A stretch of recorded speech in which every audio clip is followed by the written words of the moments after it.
Hello, everyone. Welcome back to my channel. Today, we'll be talking about the classes that I currently offer with Outschool and some tips or tricks that have helped me have some success in Outschool. I started in May/June of 2020, and now it's January 2021. So it's about 7 months in. And I found some tips and tricks, and I'm sure you have many more too. So please leave in the comments if there's anything that I missed that are working for you. Let me know. I'd love to learn how to make my time better at Outschool, as well as maybe help you guys have success in Outschool. So without further ado, let's take a look at all my classes that I'm offering. Some of them I'm not currently teaching anymore. Some of them I am. With me, it's kind of tricky because I have to arrange my classes during my daughter's nap times. And I've gotten to the point that I can do 2 classes for every nap. She has a morning nap and afternoon nap. That still only gives me 4 classes a day, and I don't work on Sundays. And so trying to figure out where to put things in, I can't teach all of them at once. But I do have my availability set. So if a parent does want to take a class, they can click that and they can schedule a class 2 weeks out, and I already have a learner in there. So that's working for me, setting that availability button. Okay, so let's take a peek at my classes and we'll go from there. Okay, so here is my dashboard in Outschool. What these things mean is I have 10 sections in progress. That means I have 10 classes that are currently scheduled, I should say. Those are mostly for ongoing. So I've got 10 sections of different ongoing classes at the same time. 11 available classes. Those are how many that I actually have spots open for. 19% re-enrollment rate. That's actually pretty good. Those are people who've taken one class and go, I like Teacher Rebecca, I'm going to take another class from her. So they schedule another class with me. So it's good for retention. My average star rating, 4.95 out of 5. Yes, I have had a few that have brought it down. I've had some 4 stars. I even had a 2-star and a 1-star. They usually get dropped off of your ratings. What's cool is that the parents can only see actual stars. And so it might be like 4.5 or 5. It takes a while for it to get down to 4.5. So they just see the 5. So that's kind of nice. I have 777 followers and 842 learners taught. Now here's my guess. I might be wrong, but I'm thinking the followers are the parents. Okay. I teach a bunch of siblings. And so if it's like one parent for that account, 2 siblings, well, they're not going to both be a follower. It's one account. So 777 accounts have followed me, and they can always unfollow me if they don't want to. Followers are pretty important because those are your base. Those are your customer base. That means when I list a new class, 777 people get that email saying, hey, Teacher Rebecca has listed a new class. Come check it out. Kind of thing. So that's kind of nice. Now people can follow you even without taking a class. People can see that people can opt out of those emails. It kind of comes and goes, but I know I have a fairly solid base. If you are a student and you take my class, you're automatically a follower. But you can also just go and follow somebody's profile. If you like what they're doing, you want to keep tabs on them, you can just follow them. I follow a bunch of teachers who my child is not taking a class for, and that's really fine. Okay, so let's take a peek at my classes. So these are my upcoming classes. And let's go here to classes. Let's do a quick walkthrough of what each class are. So underneath each class, you have the thumbnail, the title, and how many saves. How many people have favorited the class? I believe once you take the class, it's automatically your favorite. But you can also go and heart it to save it for later. So here's my ongoing class, Beat the Teacher. It's a fun competition math games for K1. It meets weekly, 1 day a week. I started out with 5 games that I cycle through again and again and again. Well, the kids got tired of that, so now I have 10 games I'm cycling through again. Here's the tip with ongoing classes. Don't ever end it, okay? So I have 10 games that I cycle through. Cycle through them, okay? Don't stop after 10, lose all your students, and start over again. No, keep those students. They're here to be with you. And so when you get to your end of your 10 games, just keep updating your description list and go back to the beginning. Because what if somebody comes in game number 6? Well, since they don't build off each other, you can go 6, 7, 8, 9, 10, 1, 2, 3, 4, 5. So they will get all 10 games. Now, if they want to leave, they can leave. If they want to just try it one time, they can do one time. If they want to stick with you, no matter what you teach, they're going to stick with you. So my hint for ongoing classes is don't ever end. Just cycle back through the material all over again. And if you get tired, just add some more weeks. So every couple of weeks, I go back into the description and I rotate the dates down. So it does look like it's still continuing and is still rotating. Okay, so that's what my ongoing classes, and I do have 6 sections of that throughout the week. Okay, then I have some seasonal classes. This Build and Melt a Marshmallow Snowman is a science class where we build it together. We talk about it. It's kind of a show and tell type of class, maybe a STEM class. It's kind of, you know, a really fun class, but that's kind of a winter thing. So it's really hot right now. It was really great in December, some in January. I know it's going to fizzle out pretty soon because who wants to make a snowman in July? Probably not. But these holiday classes are really good to kind of push during the season. My candy cane chemistry was a fantastic one to do in December. It's fizzling out. It comes January because people aren't really focused on candy canes anymore. But it was really great for a time. This was my first holiday one. Fireworks in a bottle for American Patriot holidays. Now, it was originally put fireworks in a bottle for the 4th of July. And I did this one once or twice a day for the entire week up to the 4th of July. Because I knew after the 4th, I tried and nobody booked it. But I got a lot of new kids during that time. And a lot of those kids came back and took more classes from me afterwards. So sometimes it's nice to kind of hit it hard with a seasonal class, knowing it has a very short life, but it can retain students for future classes. Those have actually come out pretty good for me. My Fizzling Rainbow Fireworks and Fizzling Rainbow Snowflake are very similar to each other, where we make things with salt art and baking soda and vinegar. And so I actually changed this when the snowflake used to be Fizzling Rainbow Spiderweb. And I pushed it really hard in October and then kind of died out for November. So that I renamed it to Snowflake, and now it's my winter one. So by doing that, I'm keeping the reviews, I'm keeping the learner count, and I'm just changing the name. So it doesn't look like a brand new class. Downside, it's not a brand new class, which means that the parents don't get emails saying, hey, I just made a new class. So I don't get those returnees. But I thought, let's just change the name to hit the next season. And then when snowflakes are done, then I can change it again to make something for summer or spring or even fall again. I can go back to the spiderweb if I want to.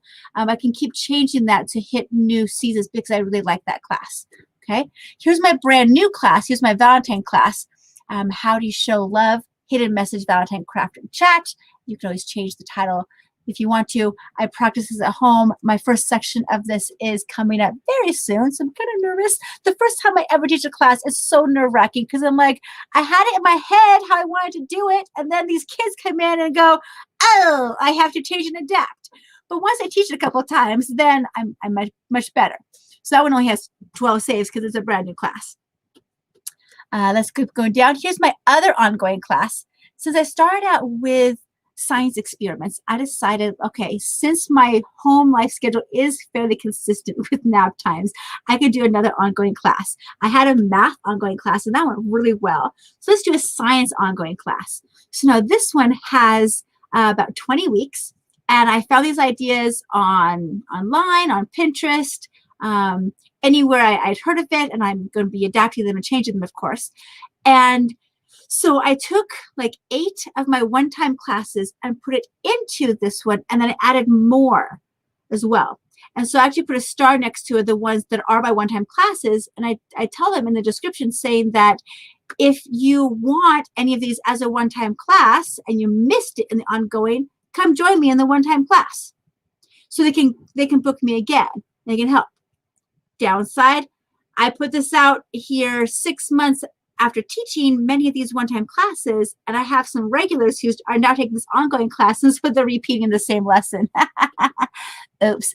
But they're loyal, and they're going to stay with me even if one week is one that they just did last month, because they know that next week will be a new lesson. So, it is what it is. So here's some of my science experiment ones. We do the magic rainbow milk, which is pretty fun. We make some Play-Doh. One was in cloud dough, which has three ingredients, which is lotion, cornstarch, and food coloring. You can make some marbleized cloud dough. And the marshmallow Play-Doh is with marshmallows and coconut oil. So it's taste safe. So if they do want to taste it, it's okay. It's still yucky because, germs and stuff. But it's not going to hurt them. I would not taste this one with the lotion. No, no, no, no. But this one, if they do put it in the mouth, is okay. So we do explore the five senses and smell it and good stuff. This one is one that started near the beginning of my time here and is the most popular one and continues to be the most popular class that I teach. Is my mixing colors and making a fizzling rainbow. And we just make it so much fun. We spend half the class mixing colors and then half the class making the rainbow. And it's very hands-on. They learn about the colors. They learn about rainbows. And they are so surprised when they see that vinegar reacting with the baking soda, making that fizzling part. So that's a good one. And it's a good one for me to get new kids and then tell them about other classes, and they go to the other classes, which is fun. This one was very popular in the summertime, painting with colored ice cubes. It really dwindled down come fall. It's coming back a little bit because winter and ice cubes, but not as popular. So I'm just kind of like letting that sit there, and I'll bring it back out come summertime.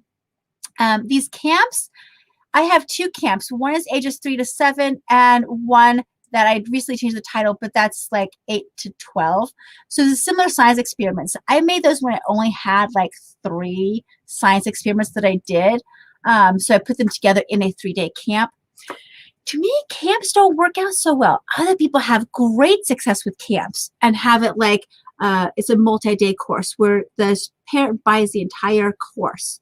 Like my 3 days, and they buy for all 3 days at once, and then they are committed to those 3 times, which is great. But for me, I'm having a hard time scheduling those around all my ongoing classes for only like 1 or 2 kids. So this summer I had 1 kid and then 1 kid and then 1 kid. I'm like, I'm done. So I put it out there in the wintertime, and I actually had 4 kids together in the multi-day course. And it's kind of fun, but I was putting too much stuff in there. I was trying to do too much. So it may be well before I bring those out. This one is my Rainbow Science private party. It could be a birthday party, a private party. I decided to put out there, and I listed all my classes in the description so that a parent can say, hey, I like your style of teaching. I want to book you for a private party. I'll pay for the entire party and gift those gift enrollments to my friends. So it's just my child and their friends are in this class together, and we get to choose whatever size experiment they want to do. Great. And I can make it birthday-wise. I did this in the wintertime over like a homeschool group or a troop. They wanted to do a science thing together, all together, so they booked a private party. So I thought I'd offer it, and I'm going to keep updating the description as I get more classes in there. Here's a fun math one, Skittles Math. We can make a surprise rainbow at the end, but it's very much math-based. So I'm a math and science teacher. I love math and science, especially for like kindergarten level. That's my niche right there. My snowstorm in a jar is also like lava lamp. I've changed the picture. I've changed the name a couple times. It comes and goes. It's not as popular because I do have to go out and buy something special like Alka-Seltzer for it. People don't always have that in the house, but it is a super fun one. And it's very similar to this one down here, the upside down fireworks in a jar. Those kind of go hand in hand. So I kind of push one and then push the other one. This was my November class where we make a turkey together and we talk about things we're thankful for. And so it's more of a chat class. I like putting those in there every once in a while too. And I did that a couple times a week in November.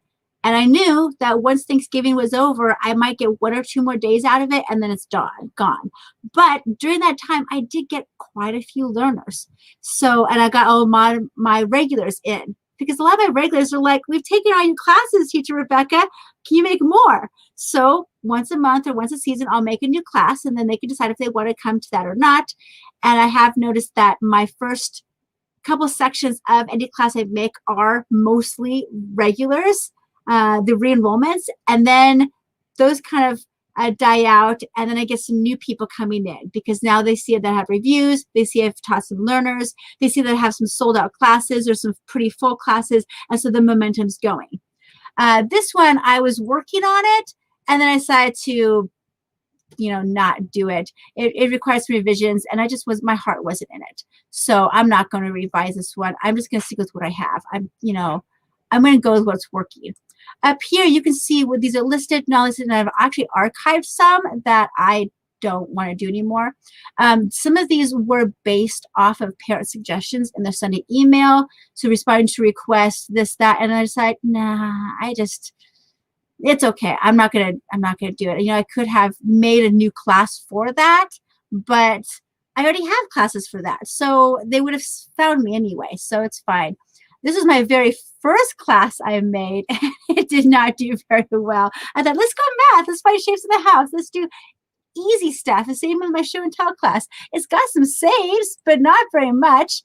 And I would have like 1 or 2 learners at a time. I'd promote them in the free discount places. I'd give away these free classes, and it just wasn't going anywhere.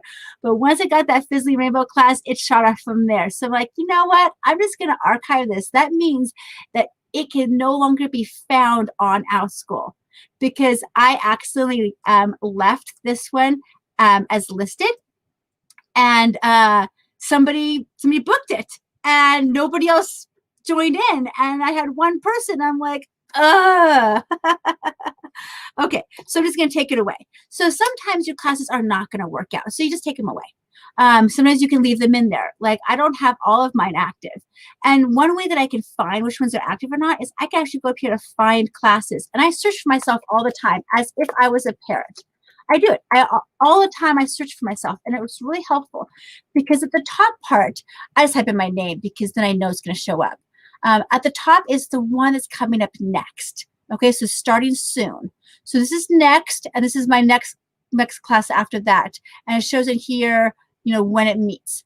So I've got ongoing. I've got my candy cane, mixing colors, fizzling snowflake, upset fireworks, Skittles math, painted with colored ice cubes, with milk, and then that's it. Now, this is a different Rebecca, but it shows here because it has the letter F in here. So here are ones that I know I'm not teaching right now, but people can request that I open it up if they want to. So if they want to do one of these for President's Day, sure, and I might bring it back for President's Day. I mean, we talk about the flag and how many stars are on it. I made it for 4th of July, but hey, we can bring it back out again if it'll do something good. And so I'm going to write on the description saying that if you want this class, let me know, or pick a time and it'll open up. Like say I want to do this one. I'm acting as a parent now, okay? So say I want to do this one. It can show that this is a new class. It's only had 6 learners and 2 reviews. This is my Fizzing Rainbow Fireworks. Down here it says show alternate times. Because I have set my availability, I can click on there, and as a parent, I can actually create a section because I know the teacher can do it. And I can choose one. It's usually about 2 weeks out. So today is January 21st. It starts on February 9th. And if I don't like any of those, I can go over here. So the choices are kind of limited because these are 9 nap times, okay? These are one I can teach. So they can find one that they like, a day of the week. They can do, they can actually search by things. There's not that many options right now because my schedule is pretty full with ongoing classes, but there are some times available. And then I will get an email saying that a section has been created on Tuesday, February 9th at 11 a.m. with 1 student. And if I go, oh no, I can't actually work that because I have a doctor's appointment or whatever, I can talk to the parent and say we can reschedule or we can make it sooner. But I like that idea because then it kind of books for me. Because I have a very set schedule, I don't mind that. I actually like in those emails because it shows me that somebody's interested in the class. Other teachers do not have availability, and you can actually request for them to open a class in some times, which we'll go back to that later. So those are my classes in a nutshell. in a very long nutshell. Sorry about that. If you see any of those classes you're interested in taking and you have a child between 3 and 8, I would love to see you. I'm going to put my referral links down below. One is for teachers. If you want to become a teacher with Outschool, fill that out and then email me at teacherrebeccaf@yahoo.com and I can help you through the process. I'll put the email down below too, because when you apply to Outschool, I get to see that it is your first name. I don't get your email address. I don't have any way to contact you. So you need to contact me if you want some help. Okay, it's for privacy reasons that they don't put that in there, but that means that I'm like, yay, I got somebody to sign up, but I don't know who you are. So, and I want to help you through the process. I'm going to also put a parent link down below. So if you have never signed up for Outschool before, click that link and you get your first class free, up to $20 off of your first class. So pick a good one, and you don't have to choose one of mine. You can choose anybody else's. But click that link, because not only will you get your first class free or discounted, but then I can also gift a free class to my daughter. It's kind of double, like a double yay, because my daughter takes classes all the time, and I'd love to have a credit for that too. So it's kind of a win-win. So I'm going to put those two links down below. And if you have any ideas for future classes you want me to teach, or if you have any questions about Outschool or anything really, leave me a comment below and I'll get back to you. You guys have a great day. I'll see you next time.